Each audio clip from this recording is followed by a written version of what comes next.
Ma, karang saan ako mo ni Papa nagkita ay. Nagkita ay, classmate kami sa college. Classmate anay kami kada sa college. Tapos, as in classmate gid. Tsaka kami nagkilalahay nga duwa. Hasta nga nag pag-graduate namon, lain mo tanalubyan ni Papa mo sa una, lain man akon. Kaya rin daw siguro meant to be gid nga 2008 nagkita ay kami liwat. Basta nga ako rin nga luya kay Papa mo.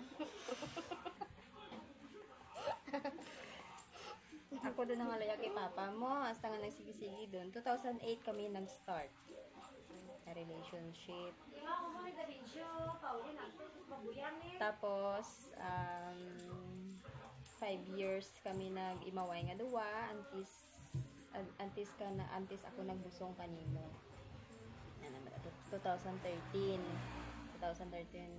yung bata ikaw. 5 years kami nagkita ay.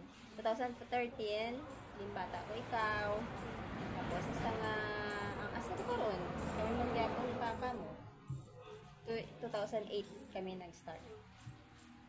Isipon mo 2008 hasta 2024 doon kami ka years.